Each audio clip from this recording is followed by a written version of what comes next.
Kani bikuranga? Ibindanga ni ibiki? Ndakubaza irangamuntu. Nje wanyakiriye nk'abandi bose. Ntabwo ntura gusohoka utanyakiriye. Nese ko wanyakiriye ko tukanyakira. Ako se Kanyana ndafuse ngo ntujye ku ishuri.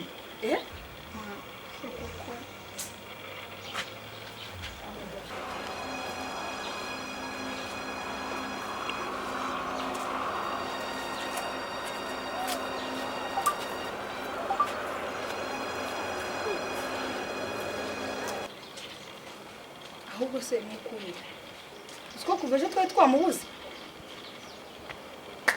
ngo nsigare nkora imirimo Claude yakoraga ngo Claude yarasanzwe ari umukozi wacu ahubwo se wandetse tukajyana ku ishuri wowe ntabwo ubuse umuntu ameze gutyo ujye ku ishuri uramusigira ndetse ahubwo reka ngenge ku ishuri wowe mugumane